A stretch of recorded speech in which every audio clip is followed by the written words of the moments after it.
አንዳንድ ጊዜ በጣም ትንሽ ነገር ባለማወቅ በጣም ትልቅ ስህተት ይፈጠራል። በጣም ትንሽ ነገር ባለማስተካከል በጣም ትልቅ ነገር ይበላሻል። ትንሽ ነገር ማድረግ ባለመቻላችን በጣም ትልቁን ዋጋ በህይወታችን እንከፍላለን። ምናልባት ከ18 ዓመት አንስታችሁ እስከ 50 ዓመት 60 ዓመትም ያላችሁ ሰዎች የወደዳችሁም የተወደዳችሁም ባለትዳርም ያላገባችሁም ሰዎች ካላችሁ ይሄ ነገር በህይወታችሁ አንድ ጊዜ ይጠቅማችኋል፣ አንድ ቀን ይጠቅማችኋል ብዬ ስለማስብ እስከ መጨረሻው ድረስ ተከታተሉ። በጣም ትጠቀሙበታላችሁ። በተለይ በተደጋጋሚ በፍቅር መጎዳት መሰበር ማትፈልጉ ሰዎች ይሄን አድርጉ። ሁላችሁም እንደምታውቁት ዓለም ላይ እስካለ ድረስ በሚስት መወደድ ወይ ደግሞ በፍቅረኛ የሆነች ሴት ማፍቀር፣ በሆነች ሴት መፈቀር፣ የሆነ ወንድ መውደድሽ የማይቀር ነገር። በጣም የሚያሳዝነው እሱ አይደለም።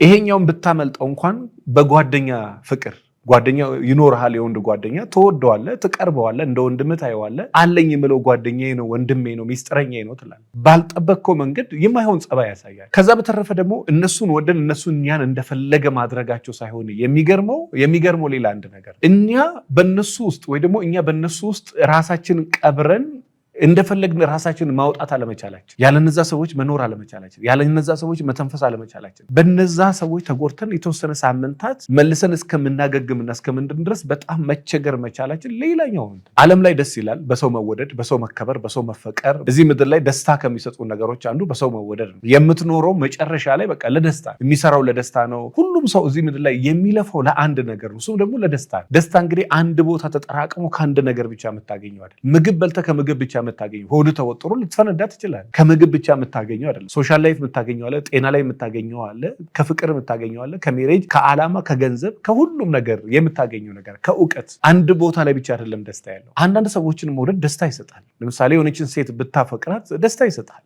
ማፍቀሩ ሳይሆን ነገር ግን እኔ መጎዳት አልፈልግም፣ መጎዳት ሰልችቶኛል የምትሉ አዳዲስ ያላፈቀራችሁ ወይ ደግሞ ማፍቀር የምታስቡ ሰዎች እቺ ነገር ካወቃችሁ ብዙ ነገር ታስተካክላላችሁ። ካላወቃችሁ ግን በቃ እዚህ ምድር ላይ ሰውን እንደ እግዚአብሔር መውደድ ትጀምሩና የዛኑ ቀን በህይወታችሁ ትልቁን ስህተት ትጀምራላችሁ። ሰው ነው፣ ተሰባሪ ነው፣ ወዳቂ ነው፣ ተቀያሪ ነው። በጣም ብዙ አይነት ባህሪ ያለው ሰው ልጅ። እኔ ልጆቻችሁን ራሱ ብዙ ጊዜ እናንተ እንደምትሞቱ ሁላችንም መዋቾቹ እንደሆነ አስተምሯችሁ እላለሁ። ይህንን የሰሙ ሰዎች በጣም ብዙ ነገር ተጠቅመዋል። እኔ በመኪና አደጋ እናት አባቶቻቸውን አጥተው ልጆቻቸው የአእምሮ ጤና ሐኪም ጋር ያሉ አስታውሳለሁ። የስነ ልቦና ባለሙያ ጋር ያሉ እኛ የምናማክራቸው ልጆች እናስታውሳለን። በጣም ስሜታቸው ተጎድቶ ከምን የተነሳ እናት አባቶቻቸው ሞተው በጣም ሲበዛ ከነዛ ሰው ጋር በጣም ክሎዝ ነበሩ። ከእናቷ ጋር ከአባቷ ጋር ክሎዝ ነበረች። አባቷ ሲሞት ልጅቷ እንዴት ትኖር፣ እንዴት እንዴት ታውራ፣ እንዴት ትንቀሳቀስ፣ እንዴት ትምህርት ትማር? ለምን እንደሚሞት አልነገሯትማ። እንደሚሞት አታውቅም። ሰው 10 ምናምን ዓመትም ቢሞላት በቃ ስጋዋ ዘመዷ ጥሏት ሄዶ ስለማያውቅ ዘመድ ጥሏት እንደሚሄድ አታውቅም ነበር። ከዛ የተነሳ በጣም ነው ሲበዛ የተሰበረች። የሆነች ፍቅረኛ ሲወዱ እኔ አንድ ትልቅ ቦታ ላይ ያለ ሰው አስታውሳለሁ። እባክን በመጠን አድርገው እና ስልክ ስትዘጋ እሷ እንደዚህ የምትረበሽ ከሆነ አንተ ምናልባት ነገ የሆነ ነገር አልፈልግህም ብትል ወይ ጸግሽ እንደዛ አትበል። እኔ አንደኛ እሷ ያለኔ መኖር አትችልም። እኔ የምወደው እኮ ራሴን እኮ የጣልኩት ዝም ብዬ አይደለም። እሷም የኔን ውሃል መውደድ አላት። በጣም ተወደኛለች። አይኖ ይገባኛል፣ ተወዳለች። ግን በጣም ሲበዛ በመጠን አድርገው አልሰማማል። 2017 አልፈልግህም፣ አይዶን ነው በቃ ውስጤ ፍቅር አይሰማኝም፣ ደህንነት አይሰማኝም፣ በዛ ላይ ትቆጣጠረኛለህ፣ በቃ ታስጨንቀኛለህ። እኔ ፍቅርህን በመጠን አድርገው ብዬዋለሁ። ምክንያቱም ከመጠን በላይ ያለ ከሆነ ሰውየውን ያስጨንቃል። በጣም እንድትወዳት ትፈልጋለች። ከመጠን በላይ ግን እመነኝ እሷ ላይታወቃት ይችላል፣ ግን ይጨንቃታል፣ ኮንፈርት ይነሳታል። የትኛዋንም ሴት እዚህ ምድር ላይ ያላችሁ ወንዶች፣ ይሄ ቪዲዮ በተለይ የምትሰሙ ወንዶች ከመጠን በላይ የወደድካትን ሴት እመነኝ ታጣታለህ። እመነኝ። ምክንያቱም ከመጠን በላይ ብትወድ ሴፍ የሚሆነው እግዚአብሔርን ሲሆን ነው። በቃ ደህንነት የተጠበቀ የሚሆነው እግዚአብሔርን ስትወድ፣ በቃ አስተማማኝ የሆነ ዋስትና ሊኖረው የሚችለው ከመጠን በላይ ብትወድ እግዚአብሔርን። ሁለንተናዊ ነገርክ ወደድካት ማለት። ሰው ደግሞ በዚህ ሁለንተናዊ ነገሩ የመወደድ አቅም የለም። ሴት ልጅ ከአቅም በላይ ብትወዳት እመነኝ ይሄን የሚሸከም አቅም የለም። ከዛ የተነሳ እሷ ለአንተ ጥላቻ ነው የሚኖራት። ምክንያቱም የትኛውም ሴት ይሄ ከሷ ውጪ የሚወደው ነገር ያለ ዓላማ ያለው ወንድ ትወዳለች። ከሷ ውጪ ትኩረቱን የሚፈልግ ነገር እንዳለ ምንም ነገር ሲበዛ በጣም ነው የሚያስጠላው። ፍቅርን በጣም ሲበዛ ከባድ ነው። በጣም የወደድሽው ከሆነ እመኚኝ ነገ ታጭዋለሽ። ይሄን ስላችሁ ደግሞ እንግዲህ መቼም ሰው ልጅ እንደያለበት አእምሮ ሁኔታ አይደለም የሚያዳምጠው። ይሄን ስላችሁ በቃ ጌም ተጫውቱ ወይ ደግሞ ሳይንስ አድርጉት ሁሉ ነገር ማለት አይደለም። በመጠን አድርጉት ነው። ምግብ ከመጠን ሲበዛ በጣም ችግር ነው። ፍጥነት ከመጠን ሲበዛ ችግር ነው። በቃ ፍቅርም ከመጠን ሲበዛ፣ ማርም ከመጠን ሲበዛ፣ ስኳርም ከመጠን ሲበዛ አደጋ ነው።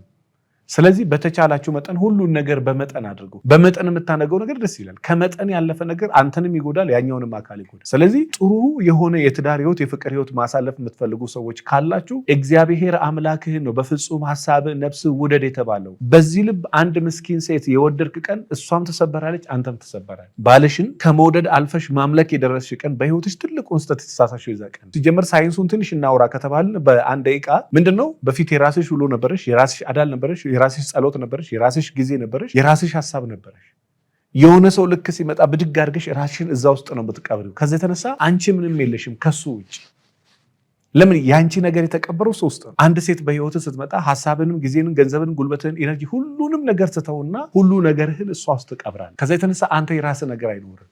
ያንተ ነገር የተቀበረው እሷ ውስጥ ነው። እሷ የተሰበረች ቀን አንተ ህይወት ይሰበራል። እሷ የተበላሸች ቀን አንተ ትበላሻለህ። እሷ የወደቀች ቀን አንተ ትወድቃለህ። ለምን? ሁሉ ነገርህን ማን ውስጥ ነው ያረከው? እሷ ውስጥ ነው ያረከው። ስለዚህ በጣም ሲበዛ በተቻላችሁ መጠን ባለትዳር ሰዎችም ሆኑ ያላገባችሁም ሰዎች፣ በተለይ ያላገባችሁ ሰዎች ከሆናችሁ ያንተን ደስታ እሷ ውስጥ የቀበርክ ቀን እሷ የሞተች ቀን አንተ ትሞታለህ። ሲጀምር ደስታችሁ የሆነ ነገር ውስጥ የተንጠለጠለ እንዳይሆን። ለምሳሌ ገንዘብ ላይ ከሆነ ገንዘብህን ሉዝ ስታደርገው አንተ ራስን ታጣለህ። ቤት ላይ ከሆነ በጣም የምትመከው በቤት ነው። ያን ቤት ሉዝ ስታደርገው ራስን ሉዝ ታደርጋለህ። ሰክሰሶች ላይ ከሆነ በቃ እንዳለ እንትን ያደርገው እሱን ስታጣ አንተ ራስን ታጣለህ። ስለዚህ ያለሷ መስራት የምትችል፣ መውጣት የምትችል፣ መግባት የምትችል፣ ማቀድ የምትችል፣ መንቀሳቀስ የምትችል፣ ማሰብ የምትችል ሰው ሁን። ምን ጊዜ መጣችም አልመጣችም። ሴት ልጅም ከሆንሽ ያለሱ መስራትም፣ ማቀድም፣ መውጣትም፣ መግባትም፣ መንቀሳቀስም መኖርም የምትችል ሴት ሁኚ። የተማርነው በቃ ሁሉ ነገርሽ ኦፍ ኮርስ ስጪው። እሱ የተሰበረ ቀንስ የ7 ወር ነፍሰ ጡር እኮ ራሷን ከፎቅ ላይ ጥላ ታውቃለች። ባለቤቷ ሲማግጥ አይታ፣ ባለቤቷ ሲዋሽ አይታ፣ ባለቤቷ ሲሰርቅ አይታ፣ ባለቤቷ ያልጠበቀችው ነገር ገጥማት እኮ ራሷን ገላ ታውቃለች። ከባለቤቷ የማትጠብቀው ነገር አይታ። እውነቴን ነው የምነግራችሁ። በጣም ሲበዛ ሰውን በመጠኑ ውደዱ። በጣም ሲበዛ በመጠን ያንቺን ደስታ ያንቺን እንዳለ እሱ ውስጥ ቀብረሽ ከዛ በኋላ ልውጣ ስትይ እንዴት ትወጫለሽ? ምናልባት አሁን በዚህ አጋጣሚ የተካዳችሁ ሰዎችና በድንገት እንደዚህ እግራችሁ እየተንቀጠቀጠ ያለ ልባችሁ በጣም በጭንቀት ላይ ያላችሁ ሰዎች ካላችሁ አንድ ነገር አድርጉ። አዲስ ልማድ ገንቢ ወይ ደግሞ ገንቢ።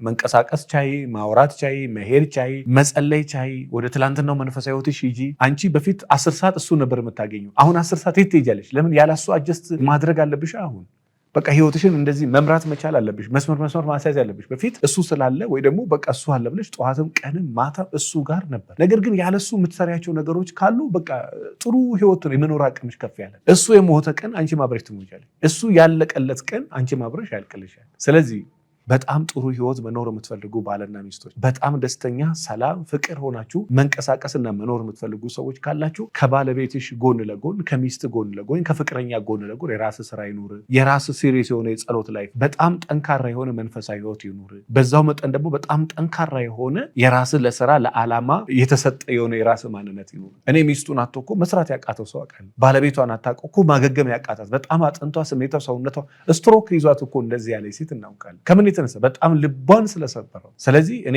በተቻላችሁ መጠን ሰውን እንደ ሰው ውደዱ። ሰውን እንደ እግዚአብሔር ሳይሆን ሰውን እንደ ሰው፣ እግዚአብሔርን እንደ እግዚአብሔርነቱ በቃ ልብህንም ነፍስህንም አይምሮንም ሰውነትንም ሰጥተህ ብትወደውም አታፍርበትም። ሴት ከሆነች ግን ይሄን ሁሉ ነገር ስትወደድክ ቀን እሷ ይሄን መሸከም አትችልም። አፏን ሞልታ እኔ ይሄን እሸከማለሁ እንደዚህ ይወደደኝ የምትል ሴት ኮመንት ላይ እንደ እግዚአብሔር ቢወደኝ በቃ እዚህ ምድር አላሳፍረውም አትልም። ሰው ናታ። ለማይክሮ ሰከንድ ላለፉት 17 ዓመት ያልጠረጠራት ሴት እኮ ማግጣበት እኮ ሰውየው እኮ ስታክ አድርጎ ያውቃል። 17 ዓመት አንድ ቀን ቀና ብሎ ስልኳን አይቶ አያውቅም፣ ጠርጥሯት አያውቅም። እሷን በታሪክ ግን ስላልጠረጠራት እሱ እውነቱ እሱ ነው ማለት አይደለም። ከዛ በኋላ ላይ በደንብ ሲያጠና በጣም ሲበዛ ከባድ ሰው ነች። ለምደዋለች። በቃ እሱ አያውቃትም ሚስቱን። ብዙ ከተማ ውስጥ ያሉ ሚሊዮነሮችም እንደዛ ሚስቶቻቸውን አያውቋቸው። በቃ ለስላሳ ናት፣ ልጅ ወልዳለች፣ በቃ እሷ አትጠረጠርም፣ አልማገጠችም ይባሉ። ግን አደገኛ ማጋጮች አሉ። በዛው መጠን ደግሞ አደገኛ ጨዋዎች አሉ። የማይነቃ አደገኛ ቺተሮች አሉ፣ የሚማግጡ ትዳሮቻቸው ላይ 4 ወንድ 5 ወንድ 6 ወንድ በቃ ብዙ ወንድ የሚያውቁ ሴቶች አሉ። ስታናገራቸው በቃ በህይወት ዘመናቸው 2 ወንድ እንደሚያውቅ በ10 ዓመት ውስጥ 2 ወንድ ነው የማውቀው ነው የምትለው። የምታውቀው ወንድ ግን 30 ወንድ። ወንዱም እንደዛው ሴቱም እንደዛውና በጣም ጥንቃቄ የሚፈልግ ዘመን ነውና በተቻላችሁ በጠን በሰውም ላለመሰብ ሰውንም ላለመስበር እነዚህ መንገዶች ተጠቀሙባቸው። እመኑኝ ከዛ በኋላ የሆነ ቀን ሰውየው ጥሎ በሄድ አንተ መኖር ትችላለህ፣ መጸለይ ትችላለህ፣ መስራት ትችላለህ፣ ማቀድ ትችላለህ። ጥሎሽ በሄድ የሆነ ቀን መስራት፣ ልጆችን ማሳደግ፣ መንቀሳቀስ አለበለዛ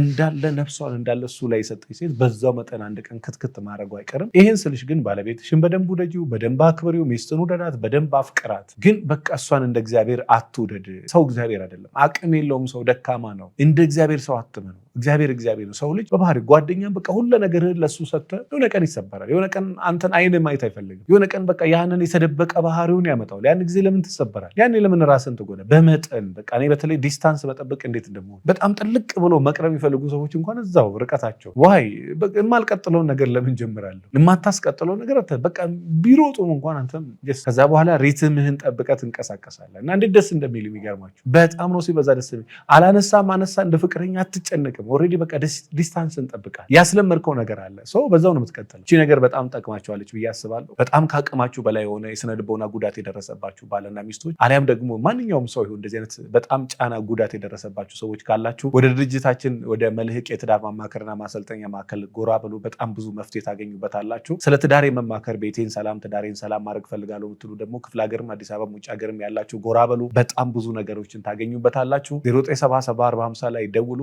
አመሰግናለሁ።